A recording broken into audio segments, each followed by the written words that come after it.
No? That's good.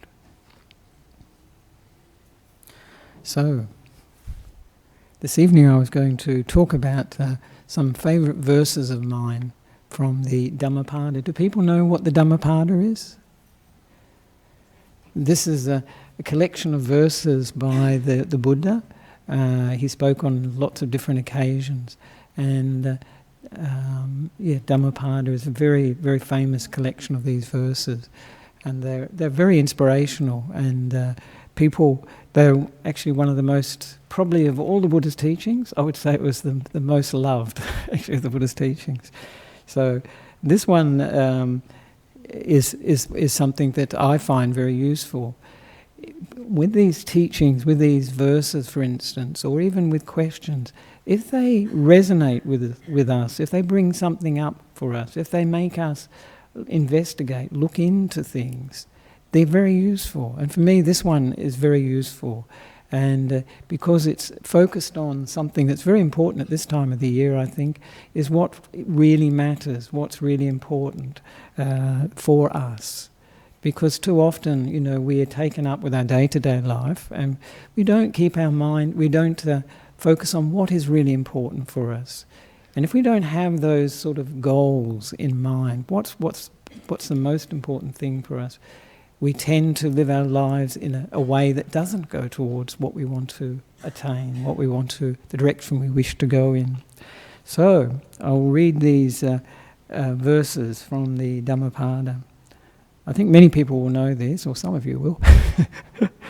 And so it goes, those who regard what is not essential as essential, and what is essential as not essential, dwelling in such fields of wrong thought, they never realize the essence. But those who know what is essential as essential, and what is not essential as not essential, dwelling in such fields of right thought, they realize the essence. So, when I first read that, I had the impression of like a Zen teaching. Do people find it a bit like a Zen teaching? That what does the Buddha mean? That if we regard what is not essential as essential, and what is essential as not essential, what is he talking about? So this is for me, it brings up questions, and I think for each of us, it will bring up different questions maybe of our priorities, what's important to us, and what's essential for us. Because often, with life, as I was saying, we don't focus on what is essential, and we don't focus on where it's taking us to, as the Buddha is pointing out here, to the essence. The essence, of course, is the goal. The essential are the things that take us to that goal. And one of the stories that I like, and it's from Sri Lanka actually, is a story which points this out quite well, which is about priorities, about working out what is essential, what comes first. And people from Sri Lanka know this character very well. It's Andare. I think most people from Sri Lanka know Andare. Immediately they smile because Andare was he's reputed to be, legend has it, that he was a court jester for some of the kings of Sri Lanka who lived in Kandy, and he was supposed to have lived in the 1700s. And he was the prankster, the practical joker par excellence, many funny stories. In fact, when I hear them, I think it's amazing he survived as a court jester. But in this story, one day Andare was taking a shortcut, which is very common in Sri Lanka, and he's going through the paddy fields. And he saw these group of farmers, and they were all gathered around this huge rock.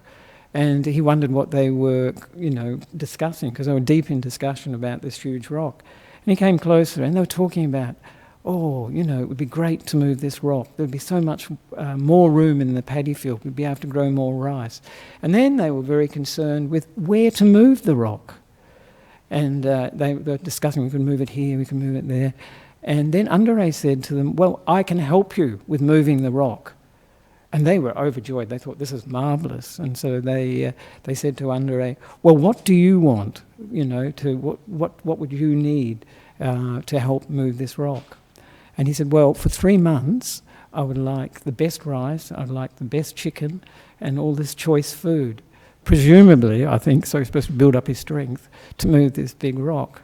And they thought, wow, this is really a good deal. He'll move this rock, we'll be able to grow more rice, and it will be great. And he can move it to where we want it. And so they were very, very pleased, and they gave him the food as required. Every day they bought this choice food, and every day Andare enjoyed it, and so on. And then the day came that he was to help move the rock. And so Andare prepared. He put some padding on his shoulder, ready to go to the paddy field. He came to the field, and all the farmers, the rice farmers, gathered around the rock, looking expectantly at the rock, looking at Andare looking at them. And then he knelt down on one knee and put his shoulder towards the rock, and he said to them, "Gentlemen, please lift so I can move the rock." And immediately they realised they'd been fooled. There was no way they could lift the rock. And they had forgotten the most essential thing. How are we going to lift the rock? They had forgotten that this is what we need to do, not where we want to put it, but how are we going to lift it? And Andare had, as usual, won the day with his wit, with his practical jokes. And he'd also enjoyed quite a nice meal for 3 months, and very nice food. So, what was the Buddha thinking of when he was saying those who regard what is not essential as essential? And usually what the Buddha was talking about as not essential are the things that we take up very seriously, that really run this world, that turn this world around. They turn us around, the Buddha said, and they turn the world around. And I'm not talking about money, because usually we have that saying, don't we? Money makes the world turn around. Or sometimes people say love makes the world turn around. That's another one. But the Buddha said what makes the world turn around are the worldly conditions. There are 8 of them. Or worldly winds. And they turn us around, and they turn the world around. The world revolves around them.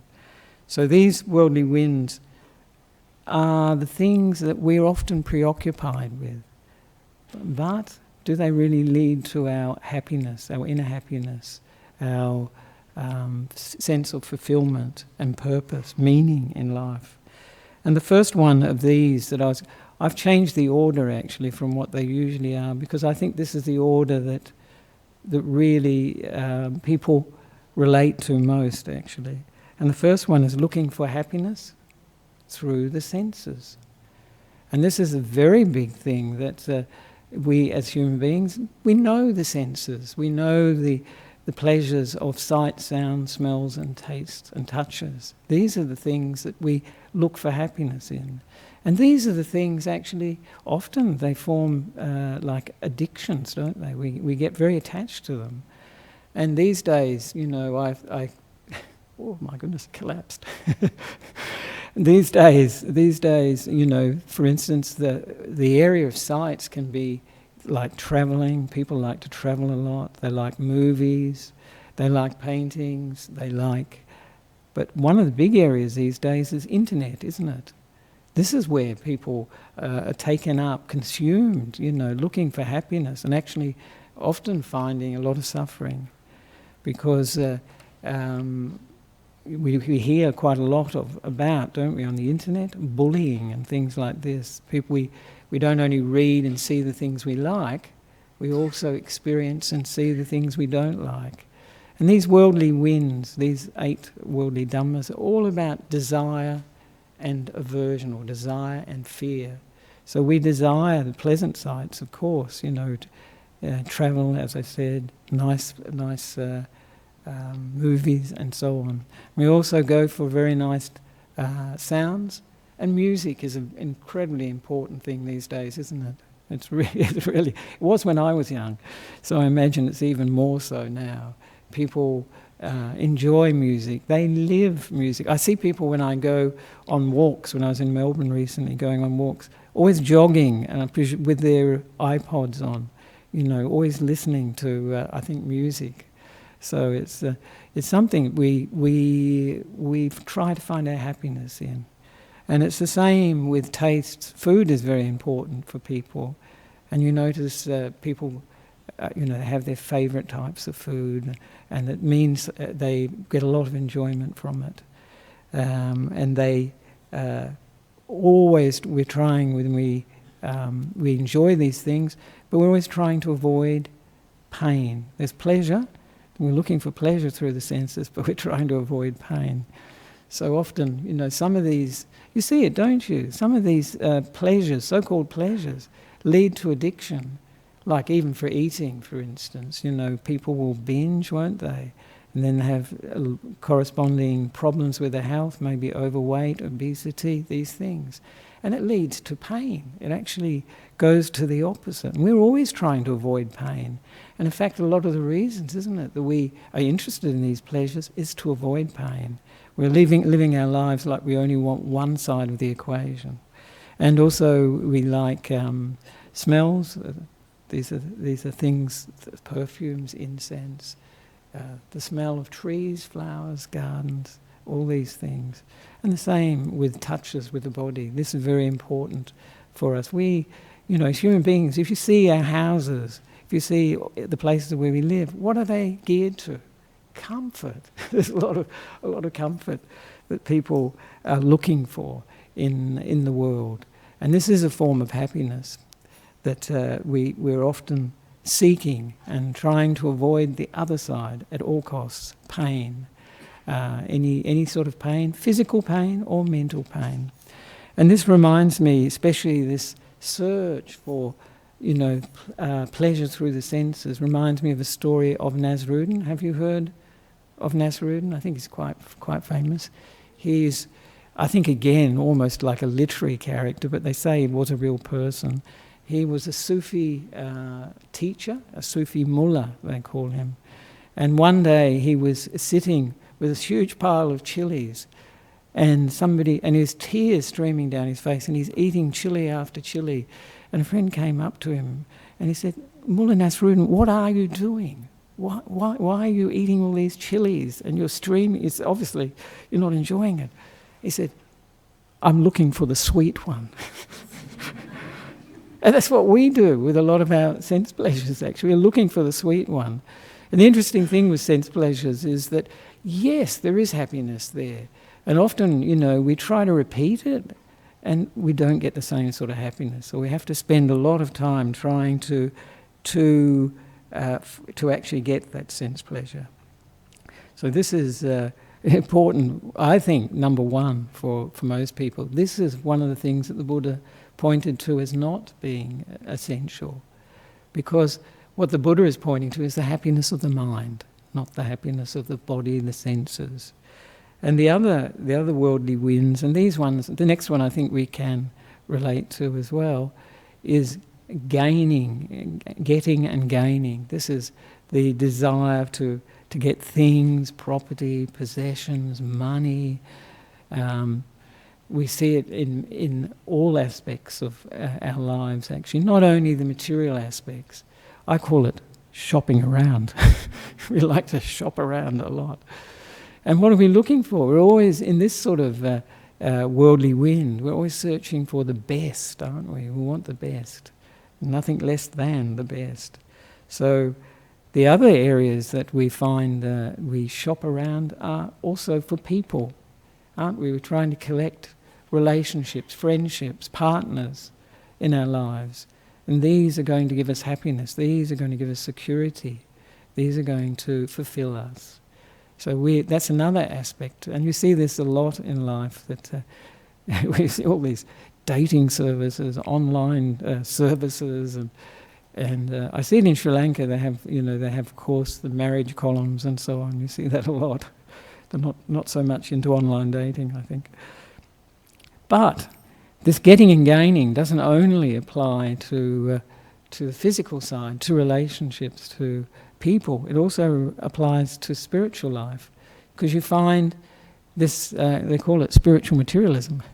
people are shopping around for spiritual things. They'll try a bit of yoga, a bit of meditation, a bit of this and a bit of that. And they've heard of a new teacher who's come, a Tibetan teacher, read the latest book. So we shop around a lot, even with the spiritual side of life.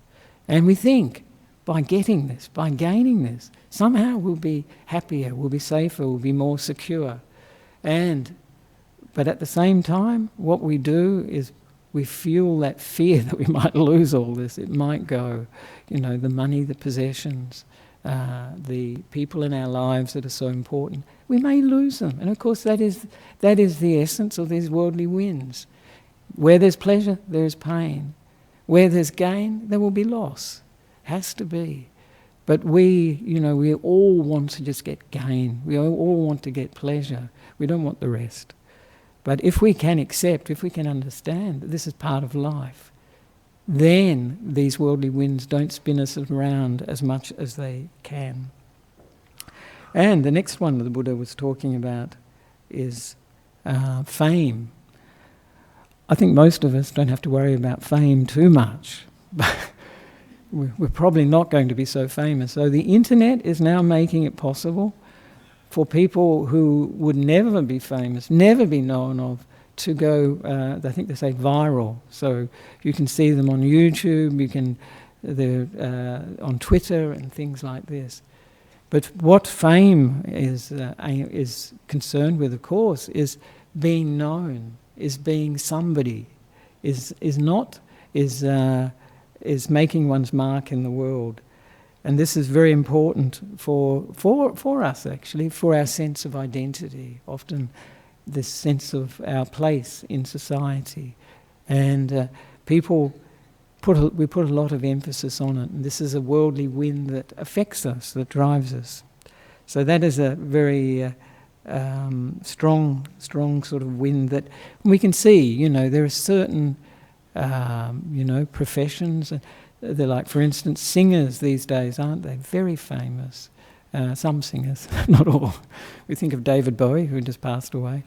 And politicians, sports people these days, incredibly famous. We may not be like that, but we have similar concerns. And of course, the other thing with this concern about making our mark, being somebody, being known, is the fear of rejection, of not being ignored, for instance, of these sort of negative things. And this of course, comes with wanting recognition, wanting to be appreciated, being approved. So this is another worldly wind that the Buddha said is not essential. And it's also somewhere where we can see this sense of self very strongly. And I can tell the story of the story that goes with these verses is about the teacher of the two main disciples of the Buddha when they were first searching for the spiritual life. And they met a teacher called Sanjaya, and they became students of this teacher called Sanjaya. And later they met a Buddhist monk who taught them what he knew of the Dhamma. And both these two chief disciples achieved the first stage of enlightenment, just hearing a few verses from this monk. And they were full of, happiness, a sense of having arrived at what they were searching for. And they went to their teacher Sanjaya and told him and said, please come with us, we're going to the Buddha, we're going to seek ordination with the Buddha. And Sanjaya said, it's not possible. It's not possible. It's like, he said, a big water pot becoming a cup. And then he said to them, who are more numerous in the world? Who are more, the foolish or the wise? And they said, well, foolish, actually. And he said, well, the Buddha can teach the wise, and I will teach the foolish. And so that was his attitude. And they left him, and then he went and joined the Buddha. They ordained with the Buddha. So he was turning down an opportunity from the sense of fame. He was a famous teacher at that time. Now, nobody knows of him at all, except through the Buddha's teachings.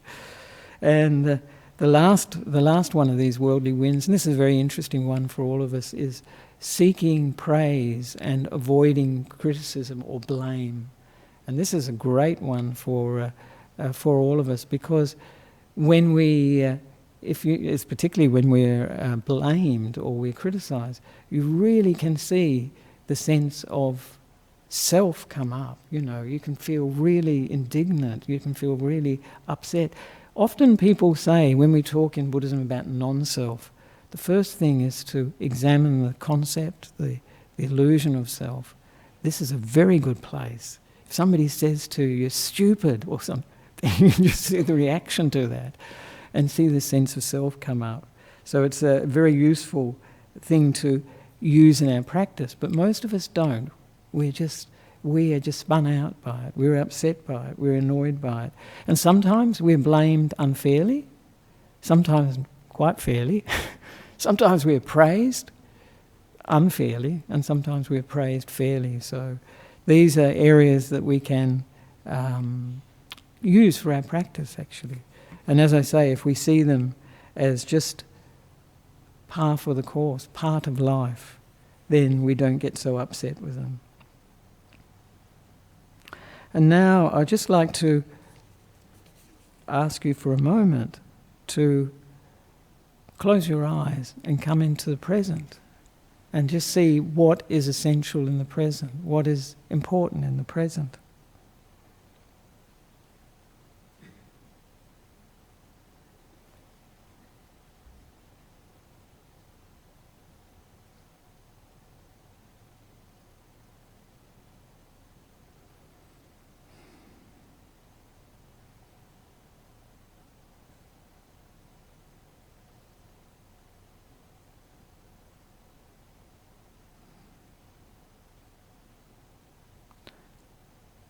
So do you notice anything that's quite important in the present that we don't usually pay attention to? Actually, only in meditation do you really notice it. Any suggestions? Silence, that's good. Good. Sorry? A line? Lightning of the Buddha. And I heard breath. That's what I was thinking of. The most prominent things now in the present moment are the now and the breath. Some people might say the heartbeat, but we overlook these very much. We don't pay much attention to them. But were we not to, say for instance, breathe for a few minutes, we would. If we didn't breathe in again for a few minutes, we would die. If we didn't breathe out for a few minutes, we would die. So this is actually one of the essentials of our lives that we don't pay any attention to. And it reminds me of the story of Nasrudin when he was cooking. And he had this piece of liver that he was going to cook. And he was was about to cook it. And this eagle flew down and grabbed the liver and flew off. And then Nasrudin yelled out to the eagle, "You fool! I've still got the recipe." Now we're like that. We're paying attention to other things rather than what is essential at the moment, the breath, these things, the present moment. We're often living in the future. So it's very useful to ground ourselves in what's actually important in the present moment. And I'd like to do another contemplation. This is the participation part of the evening, which is to close the eyes again. And this one may be more difficult for you, actually, more challenging. But it's a very good contemplation. It's just to close our eyes and just to imagine that we've been to the doctors, and the doctors told us that we have only got 3 days to live. Only 3 days left. We're going to die in 3 days. What would be important for us? What would be essential?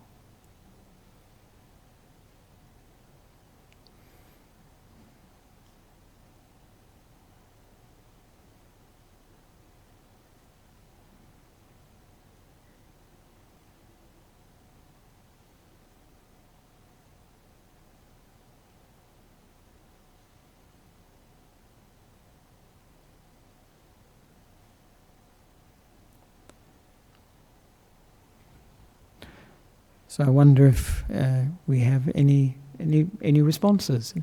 What would be important? Would the emails be important? Would the iPad be important? What's that? Be in the present moment. That's very, yes, because actually when we know, for instance, we're going to die in 3 days, for instance, time becomes incredibly precious then. So the present moment, what we do with that 3 days, is very, very important. And something we often do, we waste our time, especially on the internet, time can disappear.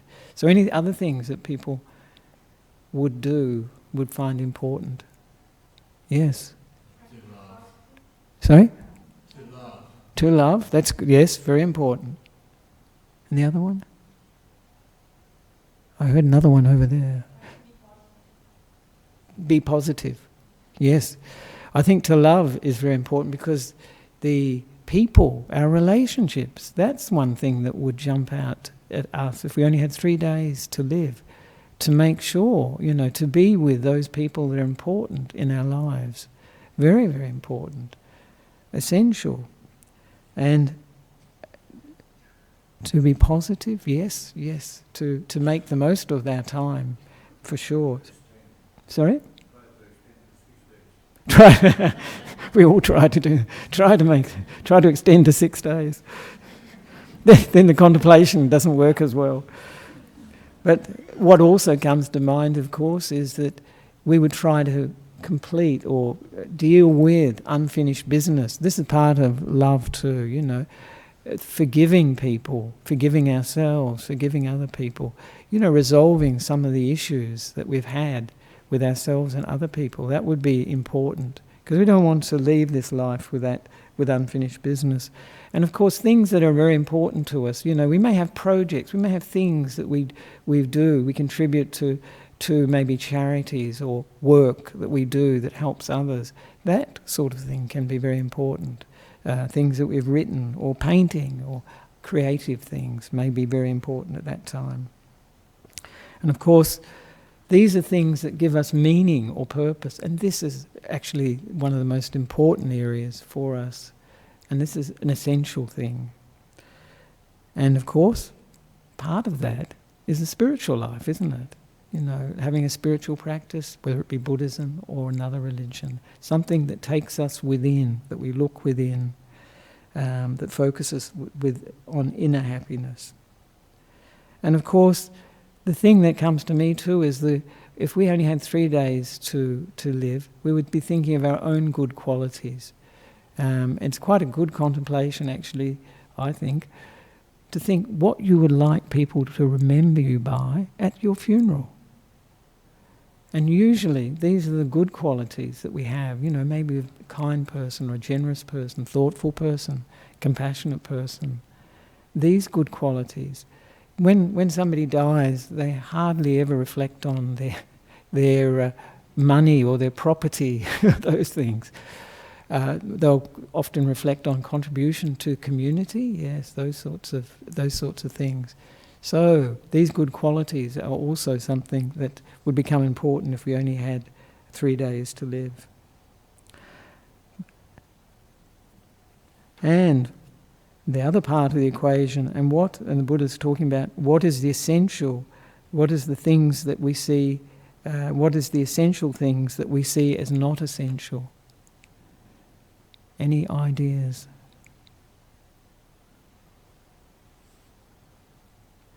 For the Buddha, of course, this is actually what led him to become a Buddha. Before he was a Buddha, he was a Buddha to be, we say a Bodhisattva. And the most important things were seeing an old person, a sick person, and a dead person. And these are essentials of life, actually, that usually, as I say, we overlook quite happily, actually, we ignore. We don't like to think about those things. But if it were not for those things, would there have been a Buddha? Would we be sitting here? No. I mean, this is part of life, birth, old age, sickness and death. And the Buddha, of course, many people would think of it as the essence, but it isn't. He said it wasn't the essence. The essential teaching, what is the essential teaching the Buddha gave because of birth, old age, sickness and death? Any ideas? I think everybody must get it. Impermanence, yes, anicca, that's very true. I was thinking of the Four Noble Truths. People heard of the Four Noble Truths? And the Four Noble Truths are that there is suffering, there is a cause of suffering, and there is an end to the cause of suffering, and there is a way to the ending of suffering. So these Four Noble Truths were the heart of the Buddha's teaching, and they are useful in everyday life as well. People often say, how do we develop insight? I hear this quite often actually, how do we develop insight? And of course the answer is we can use any of the Buddha's teachings to reflect on our own lives. Insight is about our experience, but seeing it through the Dhamma, we say, seeing it through things that are truths, that are essentials. So we can use, for instance, the Four Noble Truths, and we can ask ourselves in daily life, and we can relate to it. I think I can relate to it. Is when we're experiencing something difficult, you can ask yourself: is this suffering? Is this what I'm experiencing? Is it suffering? And just ask ourselves, what's the cause? What's the cause of this suffering? I won't give any answers. And then, if we can let go of that cause, the ending of that cause, what's that like? What do we experience then? And of course, what we experience is a lot of peace, a lot of ease. And the last one is, what is the way to, what way can we use to the ending of this suffering, to the ending of this cause of suffering? So this is a very useful thing in daily life as well, the Four Noble Truths. But as I said, it's essential, but it's not the essence that the Buddha pointed to. But what is very essential to us, of course, is the Fourth Noble Truth of the way to the end of suffering. If we didn't have that, if the Buddha never taught that, we wouldn't have a path. And the path is the most important part, the most important thing for us. It's a practical thing. The Buddha, of course, is not asking us to believe in the Four Noble Truths. He's not asking us to believe in his enlightenment. He's asking us to practice, to try these things out and see for ourselves. Because the whole emphasis of Buddhism, the whole emphasis of the teaching is seeing for ourselves, directly for ourselves. The Buddha's teaching, the Buddha's wisdom is his wisdom. It's not our wisdom. But we can make it our wisdom by training, by using it as our framework, as a reference, and seeing what we experience. So the important parts of the most essential, actually, of the Buddha's teachings is giving, is a very important part, dana. This is giving to anybody, to all people. And this is an opening of the heart, reducing of selfishness, self-concern, and it's vital for the path. It's also a way of making good karma, we say, making good karma. And it brings happiness, because when we give, generally we feel happy. And this is also very useful in the meditation as well. We can use that happiness in our meditation. And the next one is probably, to me, and more as I, the more years I spend in the robes, I see this is more important all the time, actually, is our ethical conduct. The way we speak and the way we act. This is actually where the most important part of the path, because it determines the happiness in this life. If we act badly by body or speech in this life, it has consequences. People don't like us. We may end up in jail, or whatever. But also, if people believe in rebirth, or if they have an understanding that there is rebirth, it affects what comes after this life. So it's a really essential part of the path. I think if people never meditated, if they never gave anything, as long as they had a good standard of ethical conduct by body and speech, that would be enough. This world, if that happens, this world would be like paradise. If people kept The 5 precepts, have people heard of the 5 precepts? These are the essential precepts that the Buddha suggested. These are training rules that we take on voluntarily. They're not something the Buddha said, thou shalt do this, that and the other. So these are the precepts that, that we will refrain from killing and harming living beings, that we will refrain from stealing, from taking what's not given. We will refrain from sexual misconduct. We will refrain from lying, from not telling the truth. We'll refrain from alcohol and drugs that cloud the clarity of the mind. So these actually, to me, are the most important part of the Buddha's teaching in a way. They're the foundation for meditation, which is, in the West, people don't quite appreciate that. Often we come to meditation first. It's only after we meditate for a while we realize, yes, what I do, what I say, has an impact when I sit down to meditate. So this is very important, the ethical conduct. And then the next quality, the next most important thing is what the Buddha called mental cultivation. In Pali language, bhavana. And this includes meditation, but it's everything. It includes developing, it's the most important aspect, is developing positive states of mind, reducing negative states of mind. And it can be related to when we're giving, developing more positive states of mind, enjoying it, giving joy to giving.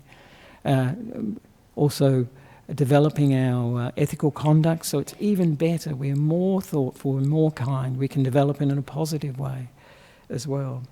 And the last aspect, just to abbreviate it, is wisdom. And this is a very important part of the essential part of the Buddha's teaching. And the heart of wisdom is actually knowing what's wholesome and what's not wholesome, what's positive and what's negative. People think this is really elementary. But I'm amazed, if you read the newspapers, you see the internet, people don't know what's wholesome. They don't know what's unwholesome. They're really confused. So this is a very important part of wisdom. And also the Buddha was emphasizing right view. This is where we're coming from. The most important aspects of that are that the Buddha said there is rebirth. We have to find out. We can find out for ourselves about that. That there is karma. This is our actions have effects. So if we do positive actions, we have positive results. If we do negative actions of body and speech, we have negative results. And this leads to rebirth in different states. And also, a very important part of right view is the fact that there are awakened teachers, there are enlightened teachers like the Buddha. So this is a very, very essential part of the Buddha's teaching.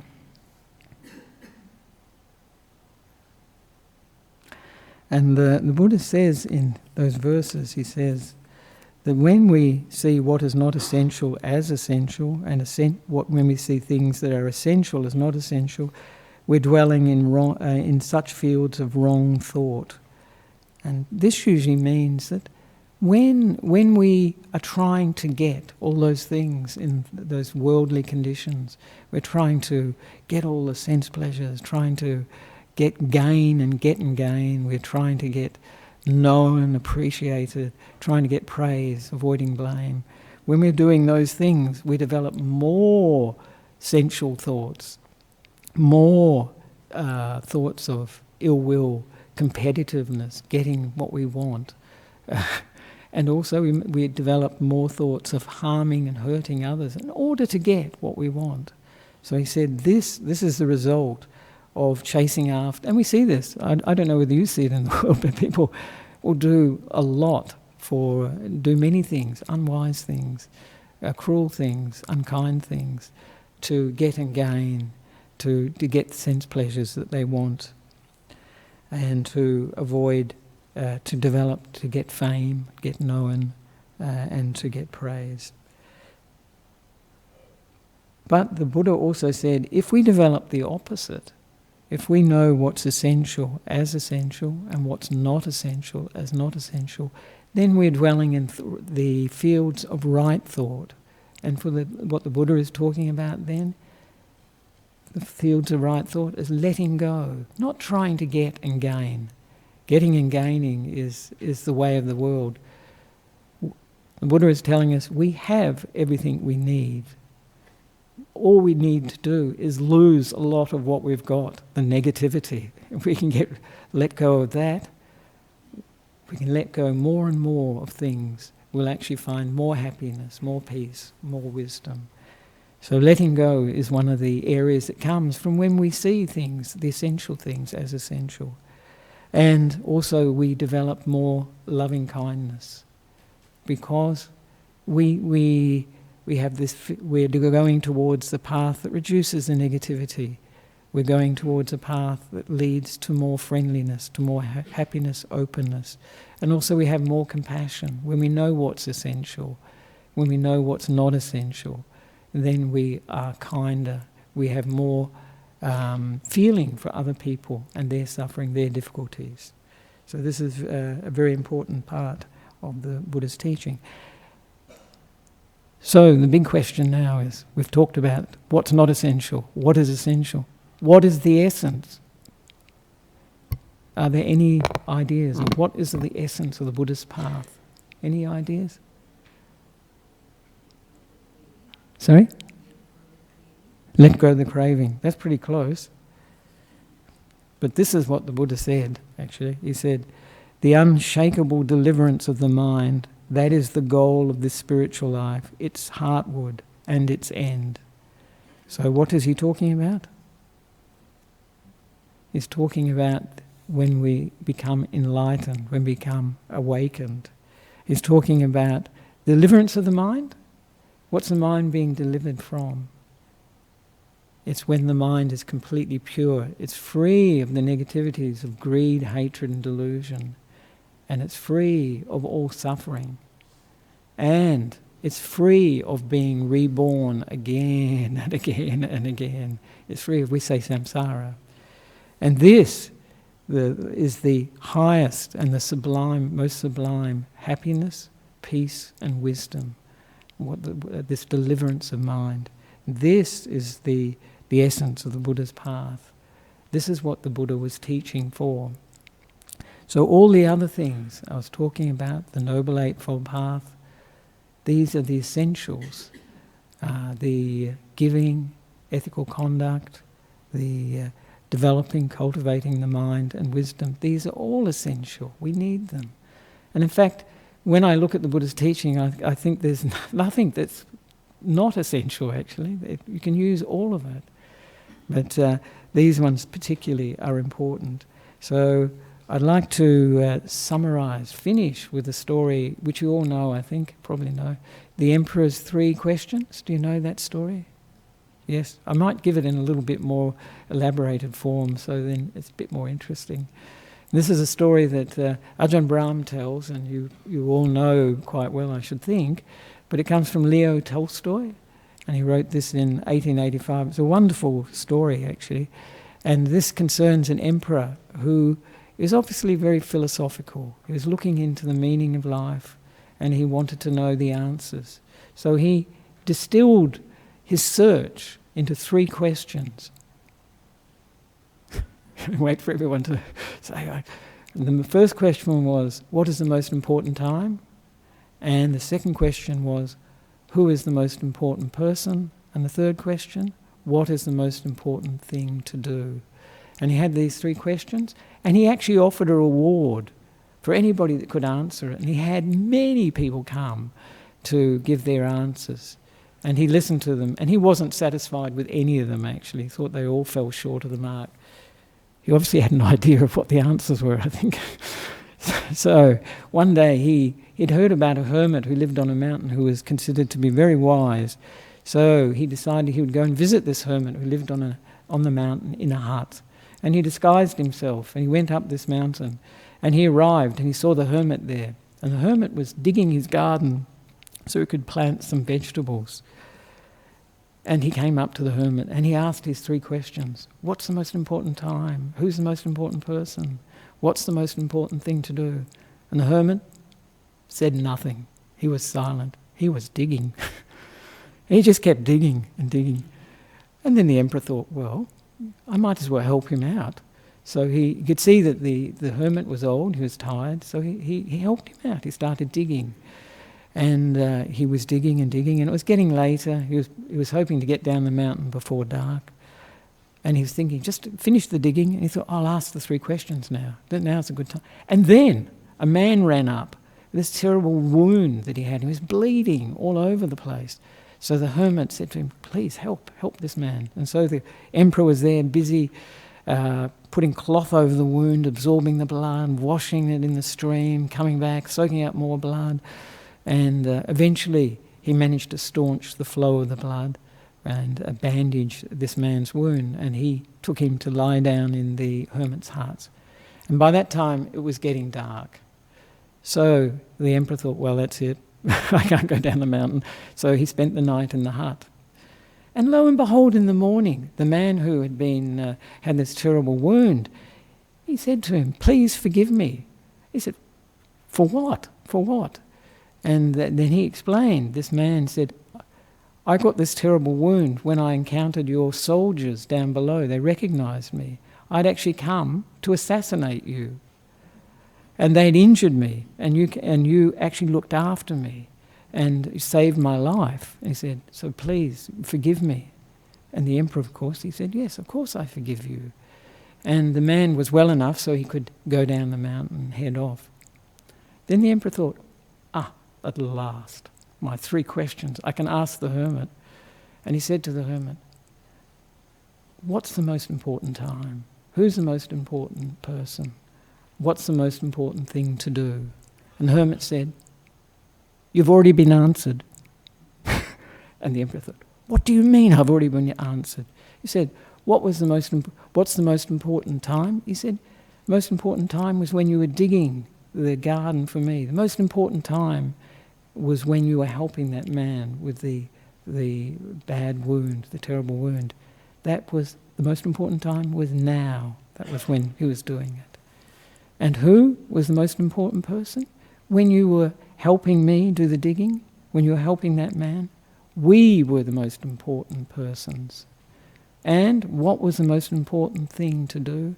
He said, when you were digging and when you were helping that man, that was the most important thing to do. You were doing something good. You were caring.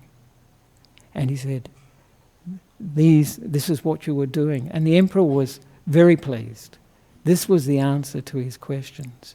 The most important time is now, what we're doing now. Just here, this moment. What's the most important person? The person we are with. And of course I like Ajahn Brahm's additional thing. When we're not with somebody, who's the most important person? Ourselves.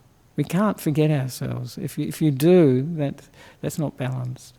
And what is the most important thing to do is to care or to do good. These things are the most important things. So I think that's a good summary of what is essential and what isn't essential. So that puts it in a nutshell. So I'd like to finish with that story of the Emperor's 3 questions, and hopefully a little bit different from what you heard before.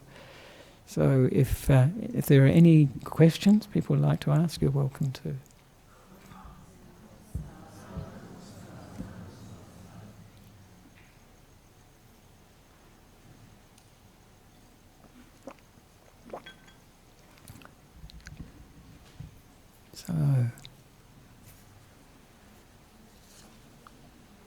There we are, some questions. All right. So this one, I forget that this is live streaming actually, yes. This is from Andy in the UK.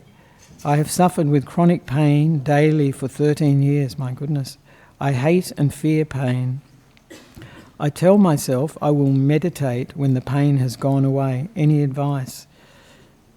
I think it must mean, Andy, I think it must mean you don't get to meditate very much, actually. Because if you wait until the pain goes away and you've got chronic pain, I read that as more or less continuous pain, then there will be no time that you get to meditate. And of course, I think in these situations, the lesson of pain is that pain, of course, is difficult, is unpleasant feeling. But a lot of pain, Andy, and for all of us this is the case, is our mental pain, what we add to the pain, the fact that we really fear it, we're really averse to it, we really don't accept it, we don't want it, we want to be rid of it. It's unacceptable, it's unfair, all these things. They make actually the pain far, far worse. And this evening with this metta meditation, being the best friend of various situations, you can even be the best friend of the present moment. And that is very difficult, to be the best friend to pain, isn't it? But actually, if we can, Andy, if you can, just allow the pain to be, it can make a big difference. Actually, it can make a big difference. And actually, that you are meditating when you try to do that. We can meditate in daily life when we bring mindfulness, when we bring kindness, metta, or loving kindness. Any of these positive qualities we can bring to the mind, when we can develop them. That's part of meditation, that's part of bhavana. So I would encourage you to, if you can, to develop this acceptance, this openness to the pain, and see if that reduces the mental pain, that fear, that rejection, that pushing away. Because if that drops, the pain will still be there perhaps, well, will be probably, but it will probably be a lot less painful. And you can have the sense that I'm practicing, because we all have to practice with what we've got, it may be difficult for us, when we get older and we have sickness in the body, any of our situations actually, these are all opportunities to practice. They're not. We often think of our practice as being on the cushion, meditation, walking meditation, whatever. But it's also daily life. It's bringing these qualities we're developing in meditation to our daily life. And it should be making a difference. It should help us, actually. So I hope that sort of helps a little bit, Andy, from the UK. And this is Anna from France. How can we ensure we are sincere to ourselves and others during meditation and our daily actions? How can we ensure we are sincere to ourselves and others during meditation and our daily actions? Well, I think the way that comes to mind is if you're sincere, then you have a feeling of, if you have a feeling of metta for people, for instance, that is sincere. If you have a feeling of compassion for people, that is sincere. If you have a feeling of concern, these things, they are a sign of sincerity. So that would be how I would think of, whether you're sincere or not. Of course, we're the only ones that can judge whether our sincerity or lack of sincerity. During meditation. Interesting. It never occurs to me, whether we're I suppose you could say sincere in meditation is we're really applying ourselves. Maybe that's what Anna is talking about. Yes, we can be half-hearted. That's true enough in meditation. We can be going through the motions. We can do this in daily life too. So we have to. It's only through our awareness of where we're coming from, our motivation, that we can determine whether we're sincere, whether we're wholehearted, whether we're really there with sincerely practicing. So I think that's the best answer I can give. So, any other questions from Australia, from Perth? Right. So I hope that this evening, focusing on what is essential and what is not essential, has been helpful. It's good for us to, as I say, if we have an idea of what is essential, then we'll go that way. If we're caught up with what's not essential, we won't be going in the direction that we really wish to go, which we need to go, the way to inner happiness, to inner peace, to inner wisdom. And this is the way. And this, we say inner, but if we have inner peace, inner happiness, inner wisdom, we share that with other people. We radiate that to other people. As for instance, with metta meditation we did this evening, some people, incredible metta, you meet monks, nuns, laymen, lay women. Incredible method, and you can almost feel it in the room. It's almost tangible. Just as if you meet somebody who's very angry, very upset, in a rage, it's not hard to tell. They may not say a word, but we can experience this feeling is very strong. So it's all a matter of what we want to develop, all a matter of what we think is essential. And that for each of us, that may be slightly different. But the Buddha is giving us the ultimate answer when he's pointing towards enlightenment, awakening, nibbana. This is nirvana. So I wish you well for that path, and may you find the essential and go in that direction to the essence. So good evening, and it's been very nice to see you this evening, and I hope you have benefit from it. And now we can pay respects to the Buddha, Dhamma and Sangha.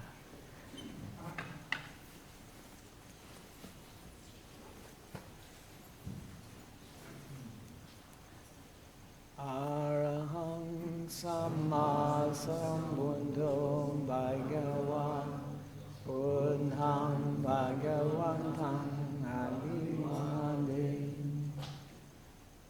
Swakato Bhagavata Dhammo Dhammam Namasam